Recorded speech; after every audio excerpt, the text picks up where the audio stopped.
Bismillahirrahmanirrahim. Assalamualaikum warahmatullahi wabarakatuh. Alhamdulillah alladzi bi ni'matihi tatimmu shalihat wa bi fadlihi tatanazzalul barakat wal khairat wa bi taufiqihi tatahaqqaqul maqasid wal ghayat. Asyhadu an la ilaha illallah wa asyhadu anna Muhammadar Rasulullah. Allahumma salli wa sallim ala sayyidina Muhammad wa ala alihi wa sahbihi ajma'in, amma ba'du. Kaum muslimin dan kaum muslimat, orang tua kami, guru-guru kami yang dimuliakan oleh Allah Subhanahu wa taala.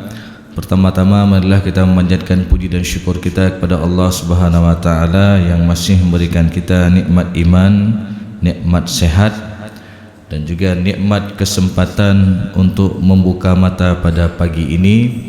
Maka tiada bosan-bosannya kita membaca alhamdulillahilladzi ahyana ba'dama amatana wa ilaihi nusyur. Segala puji bagi Allah alladzi ahyana, yang telah menghidupkan kita pada hari ini, ba'dama amatana, yang sebelumnya kita diberikan kematian. Jadi tidur itu juga salah satu bentuk kematian kecil. Berapa banyak orang yang tidur malam, rupanya itu menjadi tidur panjangnya ataupun kematiannya. Wa ilaihin nusyur, dan kepadanya lah semua kita akan kembali. Salawat dan salam tak lupa pula kita sampaikan kepada Nabi Muhammad sallallahu alaihi wasallam, Rasulullah sebagai qudwah hasanah, Rasulullah sebagai suri tauladan yang baik yang patut kita contohi dalam kehidupan kita sehari-hari. Jemaah yang dimuliakan oleh Allah Subhanahu wa taala, sebagaimana biasanya kita melanjutkan kajian kita yang masih berkenaan dengan problematika pembagian harta warisan di dalam Islam, yang mana permasalahan fiqh mawaris ini sudah Allah Subhanahu wa taala atur sangat detail dalam Al-Qur'an. Kemudian juga anjuran daripada Rasulullah SAW untuk senantiasa kita mempelajari ilmu ini, di mana Rasulullah SAW mengatakan dalam hadis sahihnya, ta'allamul fara'idha wa 'allimuhun nas, pelajarilah ilmu faraid dan ajarkanlah kepada manusia. Fa innahu nisful ilm, sesungguhnya dia adalah setengah daripada ilmu. Ini sering kita ulang-ulang, setengah daripada ilmu ini berkaitan antara orang yang hidup dengan orang yang meninggal. Dan juga nisful ilm di sini adalah setengah daripada ilmu, karena ketika kita mempelajari ilmu faraid, tidak hanya kita belajar secara fikihnya saja, tapi di sana ada ilmu perhitungannya, ilmu hisabnya, ilmu akuntansinya, ilmu sosialnya juga ada di situ. Maka dikatakan nisful ilm. Wa huwa yunsa, dan ilmu ini adalah ilmu yang dilupakan.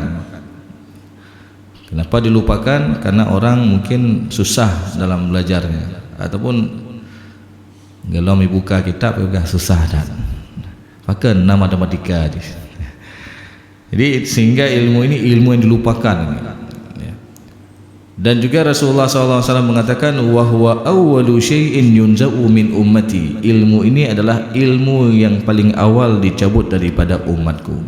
Sehingga ketika ilmu itu akan dicabut, apa yang terjadi? Wa tazharul fitan, akan banyak timbul fitnah-fitnah. Sehingga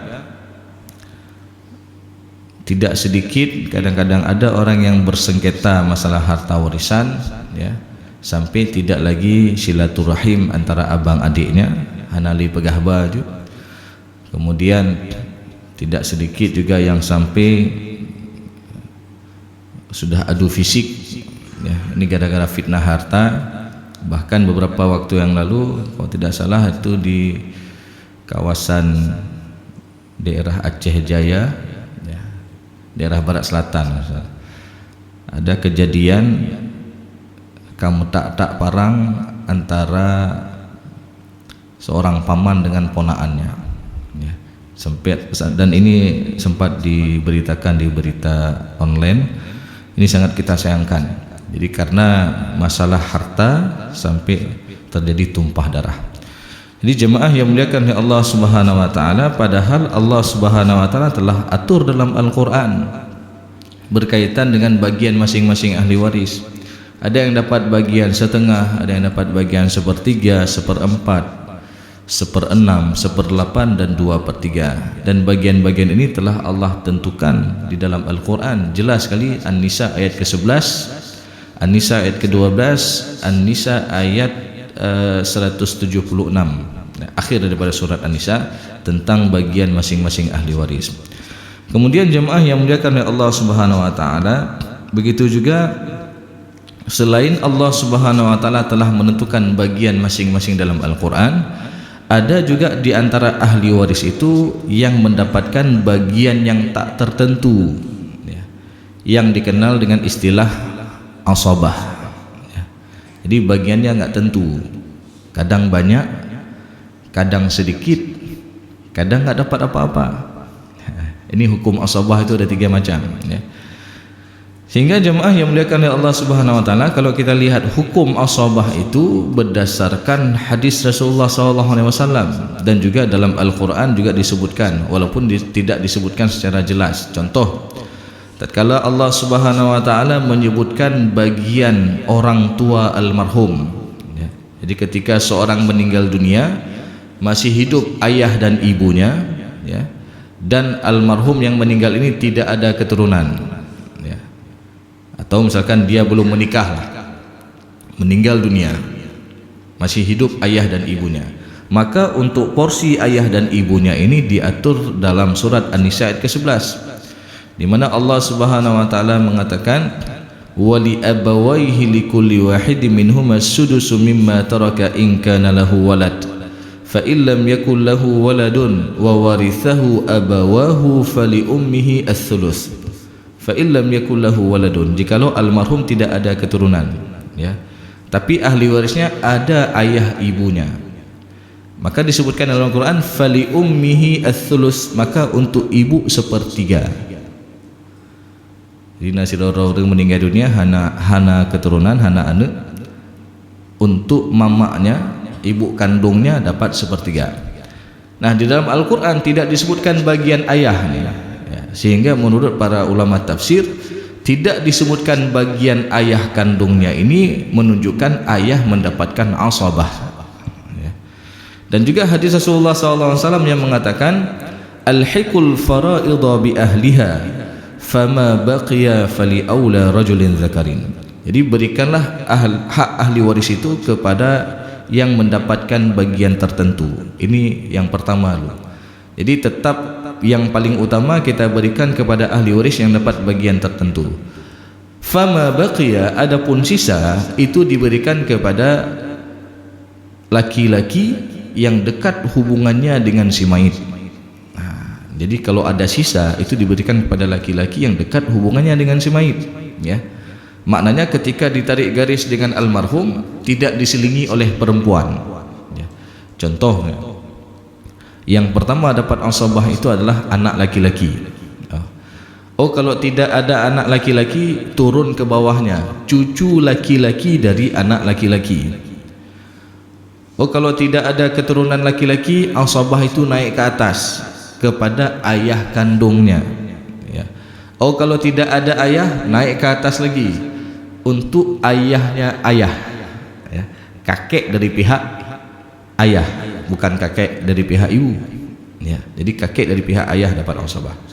Oh, kalau tidak ada lagi orang tua, tidak ada keturunan, maka asabah itu jatuh ke saudara laki-laki kandung.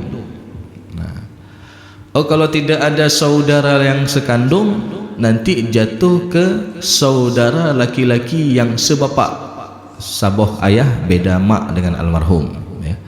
Oh, kalau tidak ada juga, baru nanti jatuh ke keponaan, anak laki-laki dari saudara laki-laki kandung, ya. Ponaan agam, ya, yang laki-laki dari saudaranya yang laki-laki, ya, yang sekandung. Oh, kalau tidak ada, jatuh ke anak laki-laki dari saudara laki-laki yang sebapak. Nah, oh, kalaupun misalkan tidak ada dari keturunan, tidak ada lagi orang tua, tidak ada dari pihak saudara, maka baru asabah itu jatuh ke paman nanti, Paman itu siapanya si mayit berarti? Abang ayah ataupun adik ayah yang laki-laki, ya, itu paman si mayit. Oh, kalau tidak ada, baru jatuh nanti ke anak laki-laki dari paman kandung, ya. Jadi seperti itu urutan asabah, ya. Jadi itu ala tertib berurutan. Jadi tetap dari bawah dulu dia, dari keturunan lu asabah, ya. Baru nanti diberikan ke atas asal si mayit, kemudian nanti ke samping saudara, kalau tidak ada saudara baru ke paman. Sehingga jemaah yang muliakan oleh Allah Subhanahu wa taala,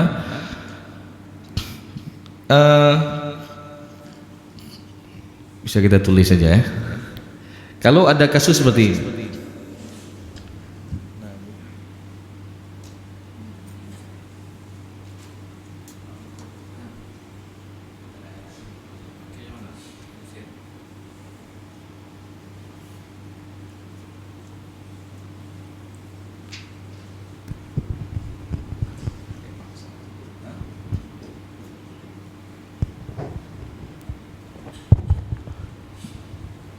jadi ketika ada kasus seperti ini, seorang meninggal dunia, meninggalkan seorang suami, kemudian almarhum ada saudari perempuan kandung,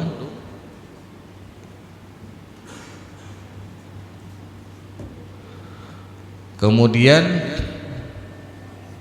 kita lihat ke atas, ada ayah tapi sudah duluan meninggal, ada paman. Nah, kalau kasusnya seperti ini jemaah yang muliakan oleh Allah Subhanahu wa taala, jadi ketika berarti yang meninggal siapa ini? Istri meninggal. Jadi seorang istri meninggal dunia, berarti yang dibagi harta siapa? Harta peninggalan istri, bukan harta suami, ya.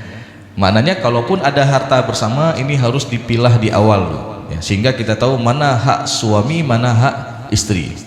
Nah, dari hak istri tadi, harta peninggalan istri ini, ya, kalau ahli waris hanya ini saja, jadi ada suami, ada saudari perempuan kandung, kemudian ada paman, ya, maka untuk suami di sana ada hak 1/2 daripada harta peninggalan istri.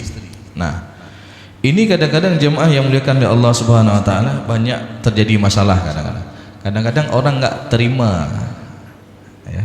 Contoh, ada beberapa waktu yang lalu kejadian di daerah Ketapang sana.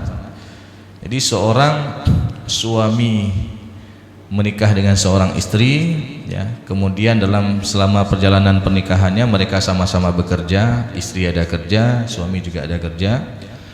Mereka belum dikaruniai keturunan sehingga istri meninggal dunia. Kebetulan istri banyak juga harta peninggalan dari orang tuanya, ya, yang sudah jadi hak si istri. Jadi kali faraid harta urungci almarhum istri, ataupun seketika istri masih hidup, orang tuanya meninggal, dia dapat harta warisan dari orang tuanya. Sehingga kan sudah terjadi pemindahan hak milik, ya, dari milik orang tuanya milik si istri. Nah, ketika meninggal istri, apa yang terjadi?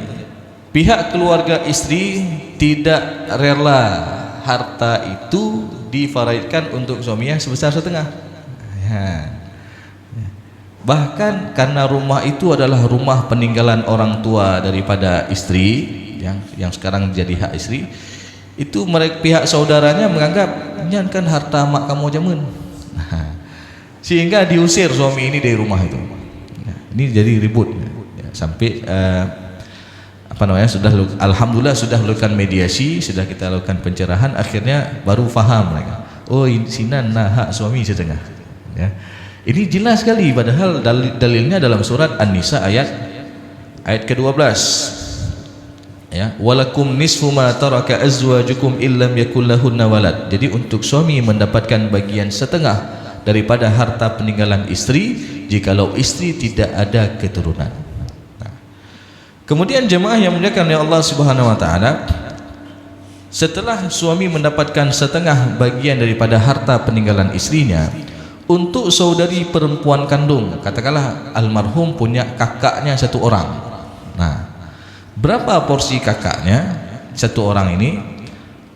Karena mereka tidak ada keturunan dan orang tua juga sudah duluan meninggal, maka untuk saudari perempuan kandung ini juga dapat setengah. Rupaji hak saudara kandung ataupun saudari perempuan kandung setengah lagi haknya. Dari mana kita tahu saudari kandung ini dapat bagian setengah? Dalam surat An-Nisa ayat 176 tentang masalah kalalah, ya. Jadi kalalah ini adalah ketika seorang meninggal dunia, tidak ada keturunan dan tidak lagi orang tua, tapi dia punya ukhtun, saudari kandung, ya. Maka dalam surat An-Nisa 176 Allah Subhanahu wa taala berfirman, yastaftunak qulillahu yuftikum fil kalalah in imru'un halaka laysa lahu waladun wa lahu ukhtun falaha nisfu ma tarak. Jadi untuk ukhtun saudari kandung ini dia dapat bagian nisfu, setengah, ya. Sama kayak kita mengatakan nisfu Sya'ban, pertengahan Sya'ban. Jadi nisfu di sini adalah sama dengan dia 1/2. Ya. Ini kalau jumlah saudari kandungnya hanya satu orang, ya. Lalu bagaimana dengan paman? Paman dalam hal ini dia asabah memang, ya. Dia menunggu sisa. Lalu pertanyaannya, apakah ada sisa? Tidak ada sisa. Jadi harta sudah habis diberikan kepada ahli waris yang dapat bagian pokok ini, yang dapat bagian tertentu. Karena asabah itu hukumnya dia mengambil semua harta kalau dia sendiri. Contoh seorang meninggal dunia meninggalkan anak laki semata wayang, ya. Jadi anak laki-laki ini sebagai pewaris tunggal, dia mengambil semua harta secara asabah, ya. Oh, saudara kandung almarhum terhalang dengan anak laki-laki. Kalaupun ada paman terhalang juga dengan ada anak laki-laki.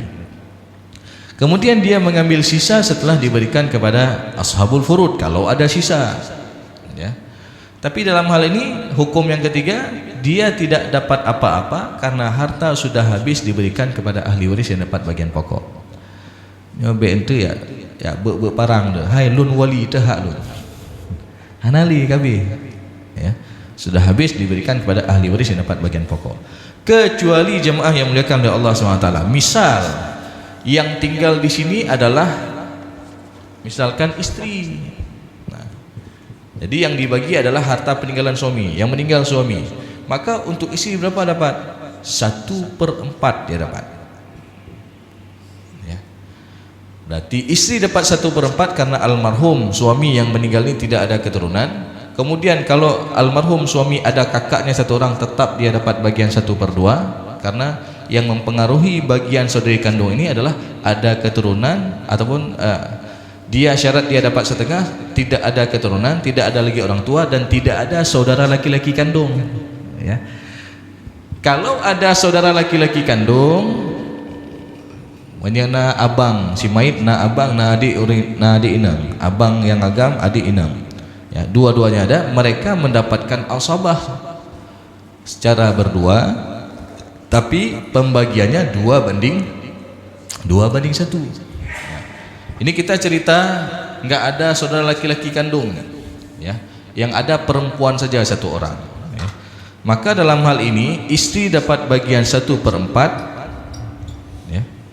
Istri dapat bagian 1/4, kemudian saudari perempuan kandung dapat bagian 1/2, kemudian paman dapat sisa asabah, ya. Nah, pertanyaannya di sini ada sisa atau tidak? Ada. Kita lihat penyebutnya ada 4 dengan 2, berarti 4 sebagai kita jadikan sebagai asal masalah, ya, ataupun pembaginya 4 nanti. 4 bagi 4 1 bagian, 4 bagi 2 2 bagian. Kan dari 4 sudah diambil 1, 2, 3, sisa 1. Berarti sisa 1/4 buat paman, ya. Maknanya apa? Nanti kalau ada harta peninggalan almarhum setelah ditaksir semua, oh na tanoh, na rumoh, na ruko, ketika ditaksir misalkan ada contoh, misalkan ada 4M misalkan, misal, ya. Jadi 4M ini tinggal bagi 4 saja. Ya, berapa ada dia? 1M ini nilai 1 bagian. Sehingga untuk istri dapat 1M, saudari perempuan kandung dapat 2M, paman dapat 1M. Ini contoh ya penyelesaian kalau sudah dimasukkan harta. Kemudian jemaah yang muliakan oleh Allah Subhanahu wa taala. Kalau misalkan di sini ada saudara laki-laki kandung. Ya. Tapi saudara laki-laki ini sudah duluan meninggal daripada adiknya ini si mayit ini, ya. Ini sudah duluan meninggal tapi dia punya anak nih. Ya.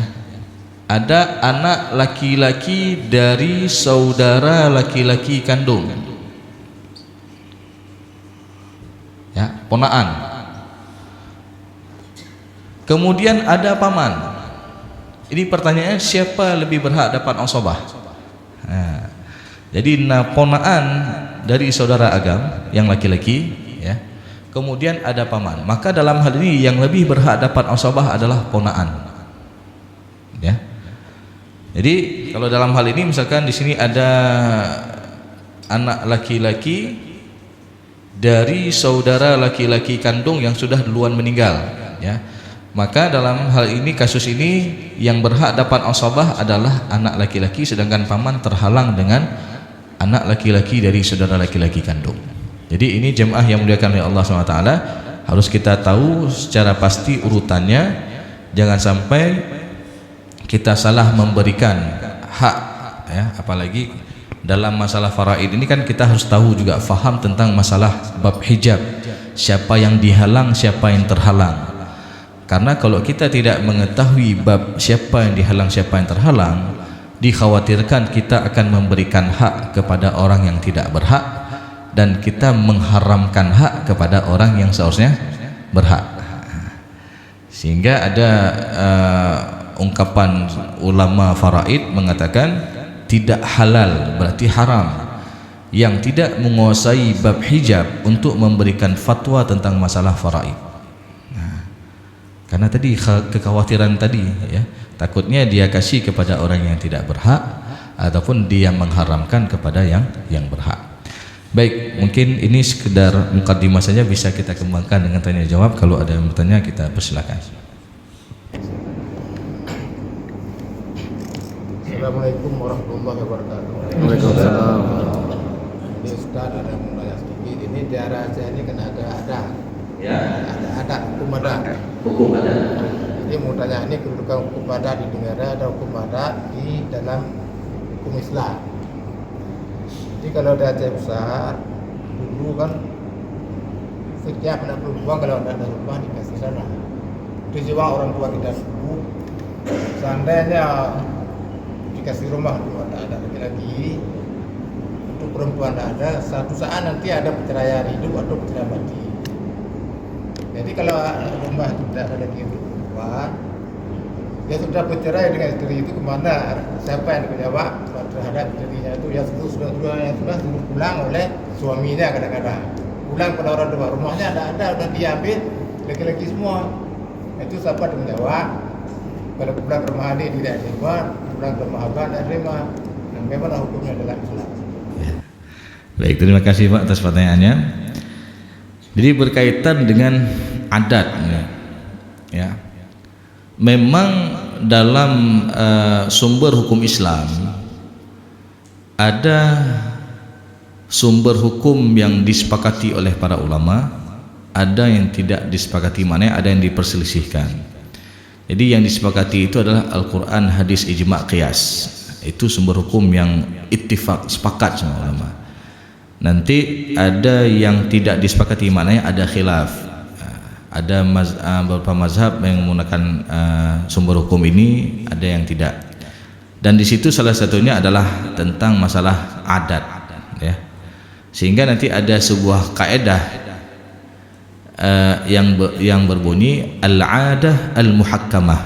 Jadi adat itu boleh jadi sebagai hukum, ya. Kapan adat itu boleh jadi suatu hukum? Yang pertama, ketika dia tidak bertentangan dengan syariat, ya.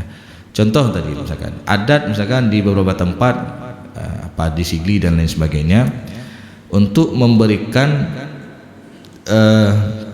rumah untuk perempuan. Nah, sekarang pertanyaannya, diberikan ini kapan ini? Semasa hidup orang tua kan? Nah, kalau diberikan semasa hidup orang tua, maka ini namanya pemberian masa hidup, hibah, bukan masalah warisan. Ya. Jadi karena syarat mendapatkan ataupun syarat kewarisan itu adalah harus meninggalnya si mayit, ya, meninggalnya si pewaris. Ya. Jadi kalau ini diberikan semasa hidup, maka ini jatuhnya kepada pemberian ataupun hibah. Nah, hibah orang tua terhadap anak ini diperkenankan. Yang pertama dengan syarat harus diberikan dalam kondisi orang tuanya sehat walafiat. Ya, maknanya tidak diberikan dalam kondisi sakit menjelang kematian. Karena kalau diberikan ketika sakit menjelang kematian itu jatuhnya kepada wasiat nanti ya. Kemudian yang kedua, harus ada taqabud ataupun serah terima, ya.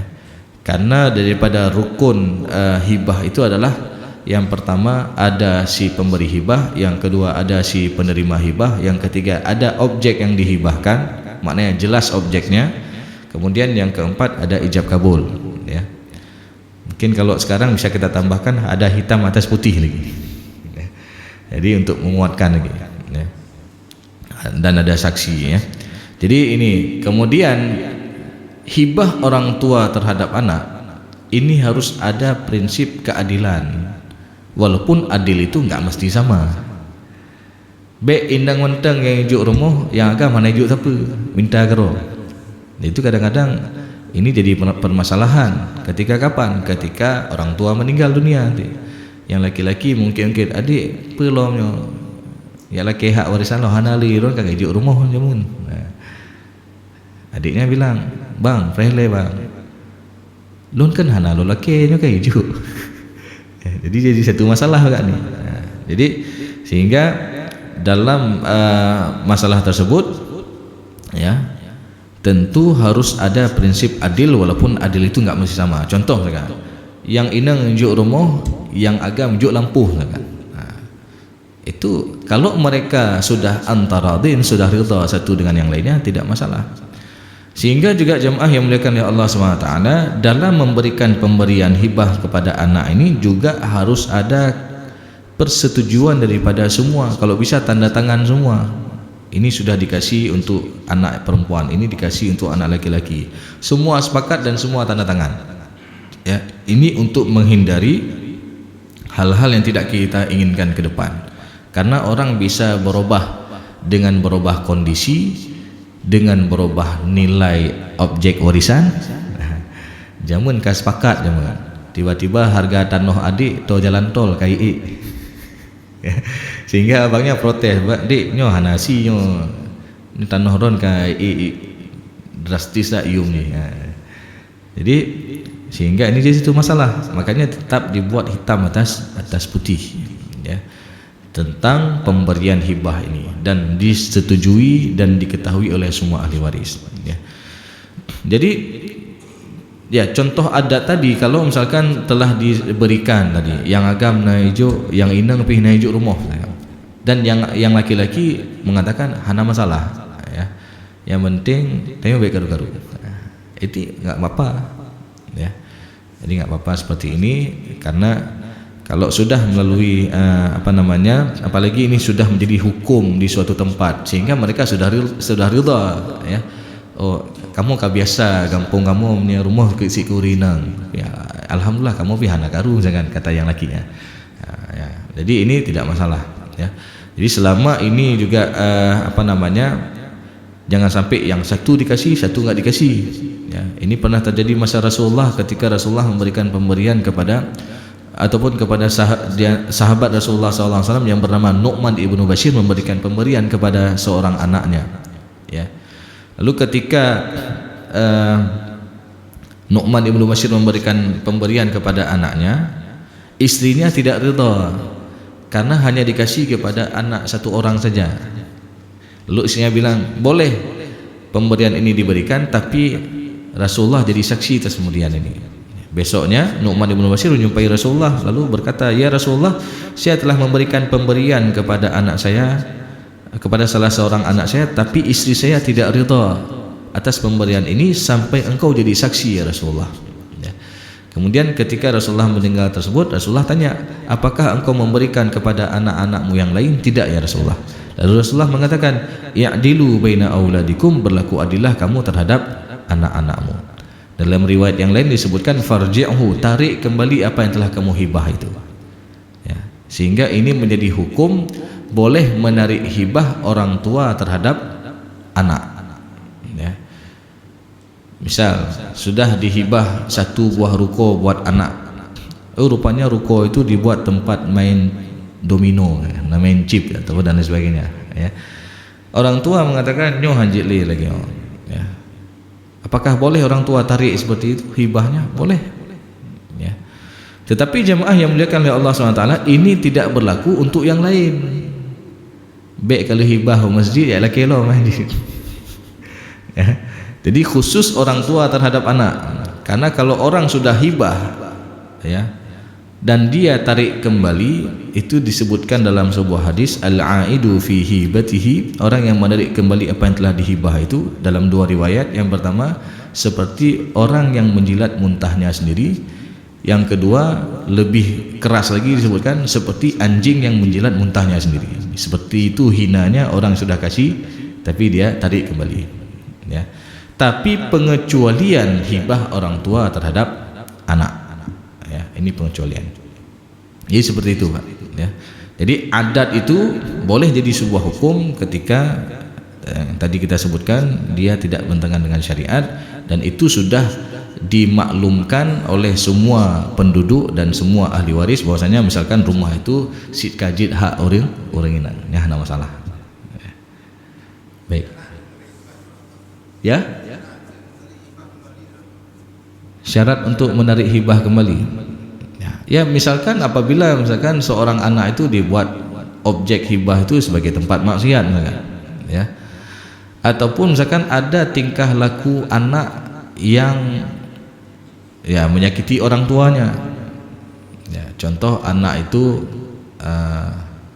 apalah kedapatan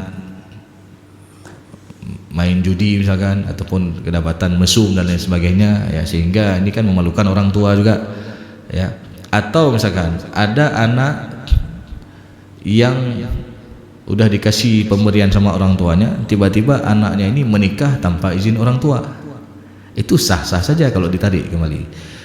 Tapi jangan sampai, karena kemarin itu ada yang tanya juga kasusnya seperti itu, ada anaknya menikah tanpa seizin orang tua ya. Sebenarnya bukan seizin orang tua, dia sudah minta izin tapi orang tuanya tidak mengizinkan, tidak restu ya. Karena memang yang perempuan ini dia ada keturunan bangsawan sedikit ya, calon suaminya orang-orang biasa ya. Jadi awak-awak saripah atau pocut dan sebagainya ya. Jadi oleh orang tuanya ini tidak ada restu ya. Tidak ada alasannya macam-macam lah, pokoknya dipersulit dan lain sebagainya, sehingga anak ini karena sudah menunggu beberapa tahun ya, bahkan dia menikah juga boleh dikategorikan sudah usia lanjut lah, hampir memasuki kepala 4 ya, bak preh rida runci. Jadi sehingga dia lapor ke mahkamah. Dia lapor ke mahkamah, Pak Hakim ini kondisi saya kayak ini. Dipanggil orang tuanya nggak datang-datang ya.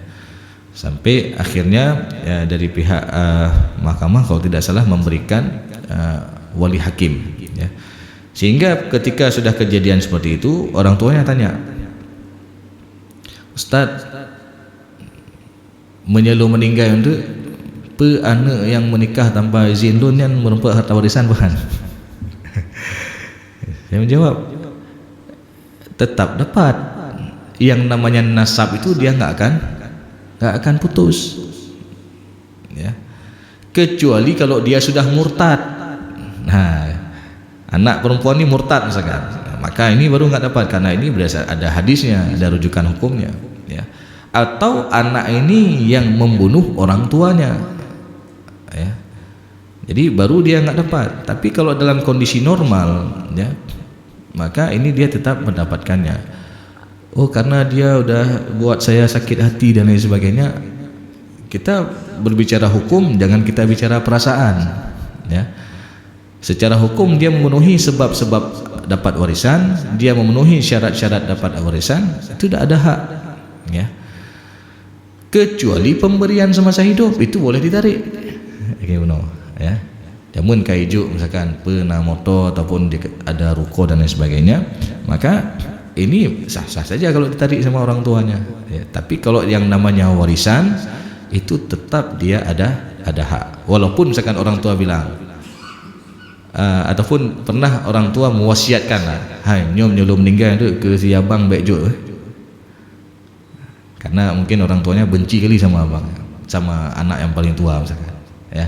Maka wasiat seperti itu pada prinsipnya ini wasiat yang bertentangan dengan syariat, anjir lagi, ya.